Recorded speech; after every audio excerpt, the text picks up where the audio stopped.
Cherifula télé lajɛbagaw an ka foli b'aw ye. Bi an ka jɛmukan in na an y'a kanu ka kuma siraba kan degun minnu b'a kan. N'i y'a jateminɛ a yirala k'a fɔ ni i ye accident jɔ 100 i bɛ taa sɔrɔ bolimafɛnbolila o jɔyɔrɔ a 100 la u bɛ taa 90 na. Donc o bolimafɛnbolilaw la an y'a essayer k'u wele k'a lasigi k'a dɔn degun fanba bɛ mun ka fanfɛ mun ka tiɲɛni ka bon siraba kan. Yan'an ka kuma di an ka mɔgɔ welelenw ma an bɛ taa siraba kan ka sirabankan bolilaw fana hakilina dɔn. Bon ne bɛ ɲini ka san 10 bɔ a la ka ban. Bon ne kɔni bɛ min jateminɛ yɛrɛ kosɛbɛ. Bon mototigi kɔni vraiment olu kɔni dɔw tɛ sirabakan sariya dɔn quoi. Ani n ka jateminɛw la min ye bon sotarama yɛrɛ fana dɔw bɛ yen nɔ olu fana dɔw tɛ boli ka ɲɛ. Parce que anw bɛ sotarama boli dɛ. Nka anw ka mɔgɔ caman fana bɛ yen nɔ dɔw fana tɛ fɛn kalama circulation na quoi. Bon ko ɲuman tɛ. Mais n'i bɛ segin kɔfɛ i kan ka jateminɛ de kɛ ka segin kɔfɛ quoi. Bon ne bɛ moto boli a mɛnna dɔɔni. Bon ni ne yɛrɛ nin ka accident cayali ko la accident cayali an yɛrɛ de nɔ ye. Parce que ni maliyɛn kelen-kelenna bɛɛ ta bɛɛ pereselen don. Bɛɛ bɛ fɛ n wulila dɔrɔn n sera n seyɔrɔ la o dun circulation na o ka gɛlɛn. N'i y'a jateminɛ ni bɛɛ y'a bila a kunna k'a fɔ ne bɛɛ mɔgɔ wɛrɛ bɛɛ caman bɛ bɔ accident na i bɛ accident fɛn fɛn a bɛɛ sira forceli de dɔ bɛ yen circulation na maliyɛn tɛ sira di ɲɔgɔn ma bɛɛ bɛ fɛ ka tɛmɛ un coup o de ye accident cayali ye. Bon ne yɛrɛ ɲininka o la sɔnni ka kuma an bɛ Ala fo k'a barika da an bɛ sɔli k'an ka kira kan Muhamadu sallallahu alaihi wa sallam. Ni ye ne ɲininka accident caya la accident caya a da bɛ mɔgɔ caman b'a la i b'a sɔrɔ mototigiw b'a la mobilitigiw personnel b'a la bɛɛ b'a la wa parce que bɛɛ pressé de don si tɛ fɛ ka sira di si ma. Bon caman fana bɛ mobili boli tɛ code la route dɔn o bɛɛ ye problème ye mun bɛ na ni accident caya ye. Ni bɛɛ sɔnna ka ɲɔgɔn lamɛn ka ko to ɲɔgɔn ta la circulation a bɛ gɛlɛya accident ba in ka kɛ quoi. Nka mɛ ɲɔgɔn lamɛnbaliya o y'a belebele ye. I b'a sɔrɔ yɔrɔ dɔ bɛ yen aw kan ka jɔ même hali ekɔliden minnu bɛ tɛmɛ n'a fɔra aw ka jɔ dɔw bɛ jɔ ka essayer ka ko bɛɛ jɔ i b'a sɔrɔ dɔw ni VLA bɛ tɛmɛ. Bon ne kɔni bolo a fanba yɛrɛ de bɛɛ pressé de don. Ni bɛɛ pressé de don i b'a dɔn kɔni a tiɲɛni ka ca ɲani. Ouais denmisɛnnin moto b'a la personnel b'a la taxiw b'a la éducation dɔrɔn de don quoi ne m'o quoi éducation n'a ye ɲɔgɔn bonya dɔrɔn donc diya bɛ dɔgɔya quoi o dɔrɔn de don. Donc bi an bɛna an ye bolimafɛnbolila dɔw fara ɲɔgɔn kan k'u ɲininka an ka se k'a dɔn degun bɛ mun ka fanfɛ. Donc an ka mɔgɔ welelenw la an bɛna u ɲininka u k'u tɔgɔ n'u jamu fɔ an ɲɛna. Madame. An sɔgɔma an bɛ foli bila lamɛnbaga bɛɛ la ani minnu bɛ k'an lajɛ. Madame Sise Fatumata Kuyate. Balimakɛ e tɔgɔ. An sɔgɔma Cherifula télé lamɛnbagaw ne tɔgɔ ye Nfamusa Siyama ne ye Jakarta bolilaw ka représentant ye. Balimakɛ e tɔgɔ. Ne tɔgɔ Umar Ndoye assurance Nalias n'a bɛ Babemba immeuble la Sinimanso Babemba immeuble ne y'o assurance ɲɛmɔgɔ ye. E y'o ɲɛmɔgɔ ye. Balimakɛ e tɔgɔ. Ne tɔgɔ Boubacar Kani Ditu Nama. Bon ne ye Sénégal de transport ka représentant dɔ ye. O ye sotarama boli kɛ. N bɛ sotarama boli kɛ. Ok. Donc comme n y'a fɔ a ɲɛna bi an bɛna kuma degun bɛ mun ka fanfɛ siraba kan parce que n'a accident cayali fɔra i bɛ taa sɔrɔ dɔw de y'a kɛ ka tiɲɛ. An bɛ yɔrɔ min na ko bi madame Cisse e yɛrɛ bolo e ye personnel bolila ye degun jumɛn b'aw bolo bolimafɛn boli yɛrɛ la. Degun min bɛ circulation na donc a bɛ mototigiw ka yɔrɔ la les engins à deux roues ani sotarama bolilaw surtout fɛn fɛn ye transport en commun circulation na i bɛ to boli la client bɛ taxi signalé taxi tɛ hali temps sɔrɔ ka clienté brusquement a bɛ sin ka freiner i ɲɛ ou bien a bɛ virage sugu dɔw kɛ tu n'étais pas dans l'intention que a bɛna jɔ a bɛ se ka gosi ɲɔgɔn na. Bon mototigiw fana ta ni aw jɔra feu la ou bien hali ni boli bɛ ka continuer le fait que u presselen don u tɛ temps yɛrɛ accordé circulation ka taga au fil normal u b'u jongler mobiliw ni ɲɔgɔn cɛ donc ka don mobiliw ni ɲɔgɔn cɛ donc a bɛ se ka kɛ sababu ye ni prudence ba t'i la i n'u bɛ se ka se ɲɔgɔn ma donc sotarama bolilaw ta kɔni olu bi jɔ client ta yɛrɛ temps dama tɛ u b'u fili sira fan bɛɛ fɛ ani les mauvais stationnement jɔyɔrɔ jugu u ti hali kɔdu lajɛ a fɔra an ka jɔn ya ou bien a fɔra an kana jɔn ya donc olu t'olu si la client ka signalement kɛ dɔrɔn olu ka sira ti a tɔ si la bon o dekun de bi anw personnel bolilaw kan en circulation. Chama e ye jakarta bolila ye ko dekun jumɛn bɛ jakarta bolilaw kan sira kan? A dekun min b'an jakarta bolilaw ka sira kan a fɔlɔfɔlɔ ye sirako ye parce que comme madame bɔla k'a fɔ cogoya min na sisan ko an b'an filifili mobiliw ni ɲɔgɔn cɛ parce que min na an fɛnɛ b'o kɛ parce que sira tɛ yen précisément an bɛ boli min kan donc décidément an bɛ bila mobiliw ni moto ani sotramaw ni an bɛ bila sotramaw ni personnels de ni ɲɔgɔn cɛ donc komi bɛɛ b'a dɔn Bamakɔ moto ka ca mototigi ka ca ni mobilitigi ye donc mototigi bɛ pressé k'a bɛ taa a taayɔrɔ la donc a bɛ obligé k'i fili mobilitigiw ɲɛ donc an ka degun fɔlɔfɔlɔ kɔni o ye sirako in ye parce que boliyɔrɔ t'an bolo précisément k'a fɔ ani Bamakɔ siraw ka dɔgɔ sira caman bɛ yen nɔ moto boliyɔrɔ tɛ yen donc an bɛ obligé ka don sira principal kan mobilitigiw ni ɲɔgɔn cɛ mais ko fɛn bɛɛ la dɔ bɛ anw yɛrɛ fɛnɛ na parce que n'i y'a jateminɛ circulation na règles de b'a la fɛn dɔw bɛ yen nɔ olu man ka kɛ donc mais i b'a jateminɛ mototigi dɔw bɛ yen nɔ fakɛ bɛ moto san k'a d'a ma a tɛ se moto la donc a bɛ obligé k'i filifili mobiliw ni ɲɔgɔn cɛ souvent o bɛ na ni degun caman ye mobilitigiw yɛrɛ ma. donc o de y'aw ka degun ye. Monsieur Ndoye assurance alliance ka directeur ye aw bɛ assurance de kɛ aw yɛrɛ bolimafɛntigiw u bɛ assurance tali mun ka aw bolo aw fana ka degun ye jumɛn ye? I ni ce i ka ɲininkali la yanni n ka jaabi di o la n bɛ fɛ ka foli kɛ an lamɛnnikɛbagaw na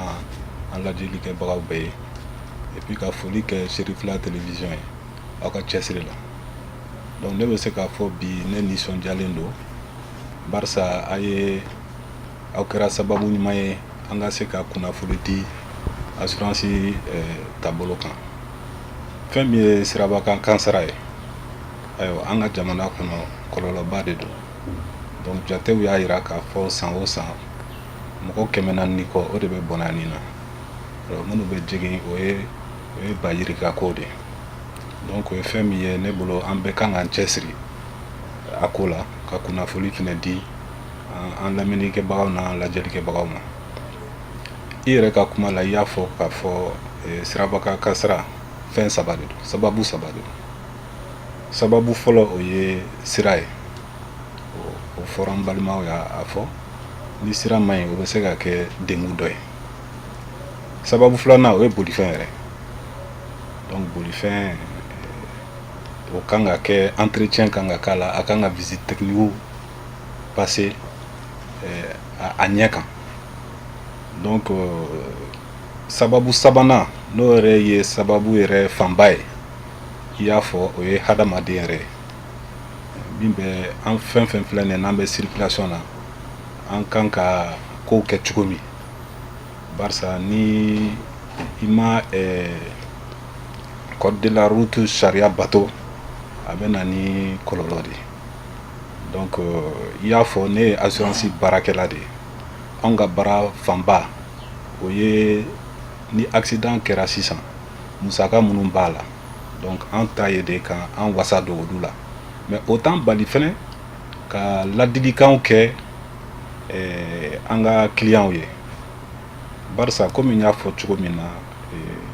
sirabakan kasara a kunba ye hadamaden yɛrɛ i bɛ bolili kɛ cogo min donc an bɛ ladiliw de kɛ walasa vraiment a tɛ se k'a fɔ ko sirabakan kasara a bɛ bali mais an bɛ ladiliw de kɛ walasa ka se caman ka se ka bɔ a la donc o de ye anw ka taabolo ye. ok Nama e ye sotarama bolilaw ka syndicat ye e yɛrɛ sotarama bolilaw bolo degun jumɛn de b'aw bolo sirabakan boli la? bon ni Serifila lamɛnjɛkulu jama bɛɛ fo degun belebele b'anw kan sirako la ka d'a kan personnel bolilaw ni jakarta bolilaw caman bɛ yen nɔ u tɛ côte la route dɔn u bɛ boli kan ka boli kusi fɛ kan ka droite fɛ u t'a dɔn o jarata bolola fana bɛ yen n kan ka boli gauche fɛ n kan ka droite fɛ o t'a dɔn parce que degun b'an kan chaque fois sotraman bolilaw ni caratatigiw t'u feere ɲɔgɔn na o bɛ na ni accident ye parce que bɛɛ k'i ka voie ta n'i ka voie ta accident bɛ se ka dɔgɔya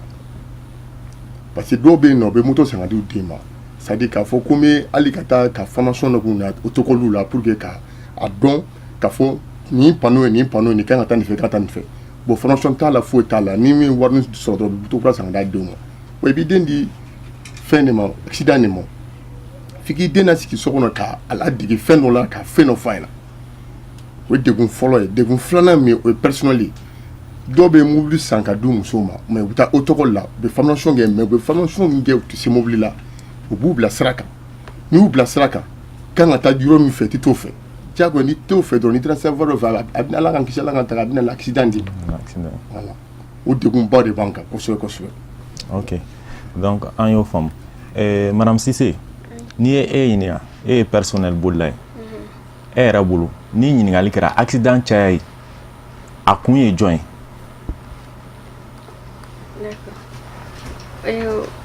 N y'a fɔ cogo min na kuma fɔlɔ la halisa o kuma kelen de don accident fanba o ye surtout transport en commun mototigiw échappé ka di choc la le fait que moto ti fɛn belebeleba ye a bɔ ka di ni infraction sugu dɔw bɛna kɛ par contre taxi ni sotramaw don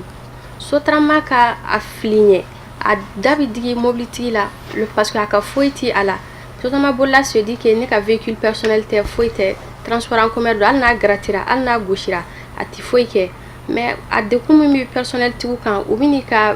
feu rougew ti u bɛna i gosi i ka mobili kɔfɛ k'i ka mobili plaquew ni fɛnw kari ka i ka mobili gɔlɔn donc u ka foyi t'a la ala n'u ka teli donc sotrama bolilaw surtout dekun min bɛ an kan a da bɛ bɔ olu de la u ka jɔ cogo an'u ka bali ka fɛɛrɛ minɛ mɔgɔ ɲɛ n'u sera ka caman bɔ o la a ka ca ala fɛ dɔ bɛna bɔ siraba ka kasara la donc o yɔrɔ de bɛ ne fɛ k'a fɔ sotrama bolilaw ye surtout. Chama e ye jakarta bolila ye e fana ka e yɛrɛ bolo n'i ye yɛrɛ ɲininka accident cayali kun bɛ bɔ joona parce que fɔlɔ an ye ɲininkali fɔlɔ min kɛ o tun ye k'a dɔn aw yɛrɛ kelen kelen bɛ degun min sɔrɔ sira kan mais filanan in na an bɛna aw ɲininka sisan e yɛrɛ n'i ye yɛrɛ ɲininka e b'a fɔ jɔn de nɔ don mun bɛna ni accident in caya ye. ne ɲininka accident cayali kan ne b'a fɔ bon an bɛɛ b'a la parce que an bɛɛ ka responsabilité dɔɔni bɛ accident ko in na mais précisément an mototigiw yɛrɛ ka degun min b'an kan o ye taxi ni sotramaw ye parce que taxi ni sotramaw tiɲɛna vraiment u kɔni bɛ nasɔngɔ ɲini de la parce que u b'a bila u kunna k'u bɛ nasɔngɔ ɲini na donc u bɛ bɔ sɔgɔmada fɛ donc u ni vitesse de bɛ ɲɔgɔn na à tout moment client nɔfɛ donc an mototigi minnu b'u kɔfɛ u t'an jate minɛ parce que an bɛ bolimafɛn dɔ la déjà donc précisément u ka sira t'an na jakartatigi ka gɛlɛya ka ca kosɛbɛ circulation na parce que i bɛ to mobilitigi dɔ kɔfɛ sotramatigi yɛrɛ kɔfɛ a bɛ kilomètre 10 a bɛ to vitesse la dɔrɔn client dɔ b'a signaler ɲɛfɛ mais e min b'a kɔfɛ i ɲɛ t'o la o e t'a ye parce que ale ɲɛ bɛ client na mais ale ɲɛ t'e la donc brusquement a bɛ bali ka freiner ka jɔ donc o y'a sɔrɔ i ni vitesse bɛ ɲɔgɔn na bon comme directeur y'a fɔ cogo min na n'a sɔrɔ ni i ka moto entretien ma kɛ ka ɲa frein tɛ se k'i lajɔ donc précisément i bɛna don a kɔfɛla la o y'a sɔrɔ i m'a dabɔ a kama o y'a sɔrɔ ale ka freinage brusque de y'a to i nana don a la donc o gɛlɛya caman b'a la o bɛɛ de bɛ na ni accident cayali ye donc en fait sotrama ni taxi n'u sera ka u ka comportement jate minɛ circulation na dɔɔni donc je crois que mototigiw yɛrɛ ka accident bɛ dɔgɔya comme olu yɛrɛ fana ka accident bɛ dɔgɔya cogoya min na. Monsieur Ndoye assurance mɔgɔw bɛ a fɔ ko dekun b'u kan assurance la i bɛ taa sɔrɔ assurance u mana accident sɔrɔ assurance kan ka wuli ka boli minnu kɛ i bɛ taa sɔrɔ assurance bɛ sumaya o la est-ce que kuma b'i bolo k'o fɔ bolimafɛntigiw ye pour que u ka se k'a faamu parce que n'i y'a jateminɛ assurance tɛ kelen i bɛ taa sɔrɔ mɔgɔw ɲɛ bɛ sin assurance min ma o ye dɔrɔn ni accident kɛra a bɛ i bɛ mɔgɔ min jogin a b'o i jɔ n'o de mais assurance wɛrɛw bɛ yen nɔ i bɛ taa sɔrɔ u bɛɛ faamuyalikobaliya bɛ yen nɔ est-ce que i bɛ se ka dɔ ɲɛfɔ an ɲɛna pour que u ka se k'o yɔrɔ ninnu faamu k'a dɔn k'a fɔ assurance tɛ kelen ye. Sheriff i ni ce i ka ɲininkali la i y'a fɔ cogo min assurance a sigiyɔrɔma ka ca a sigiyɔrɔma ka ca mɔgɔw bɛ min dɔn n'o wajibiyalen don o de assurance ye ni jo t'a la ni ye kasara lase mɔgɔ wɛrɛ ma i y'a bolofɛn tiɲɛ ou bien i ye mɔgɔ jogin ala k'an kisi mɔgɔw taɲana e jo t'a la o de la sisan e ka assurance min wajibiyalen don donc sisan o b'i jɔ musaka min b'o la o b'o ta en charge donc o assurance de dɔnnen don an ka jamana in kɔnɔ mais ni min sera i yɛrɛ ma assurance nɔ t'o la e ka mobili assurance da t'o la chauffeur kɛ yɛrɛ ni fɛn y'o sɔrɔ n'o kan ka furakɛ assurance da t'o la donc a diyara n ye question yi an ka faranfasiya mɔgɔw k'a faamu donc sariya la min wajibiyalen o y'o de ye o sariya in o taara an ka jamana in kɔnɔ depuis 1968 donc san 1968 donc bɛrɛ t'a jɛ san 50 la ni sariya taara an fɛ yan nɔ donc o y'i ka ɲininkali fɔlɔ ye bon n bɛ se k'a fɔ komi assurance n y'a fɔ n ko sariya la o wajibiyalen don assurance wɛrɛ bɛ yen nɔ minnu bɛ chauffeur yɛrɛ ni mobili ta mais olu fana y'u dama assurance de mɔgɔ wajibiyalen t'o la mais an ka jate fana y'a jira k'a fɔ mɔgɔ to assurance dɔn o y'a fɔlɔ ye mɔgɔ damadɔ minnu fana b'o assurance dɔn olu ka jate la o assurance da ka gɛlɛn donc o de kama bon gɛlɛya bɛ olu assurance ninnu tali la mɔgɔw bolo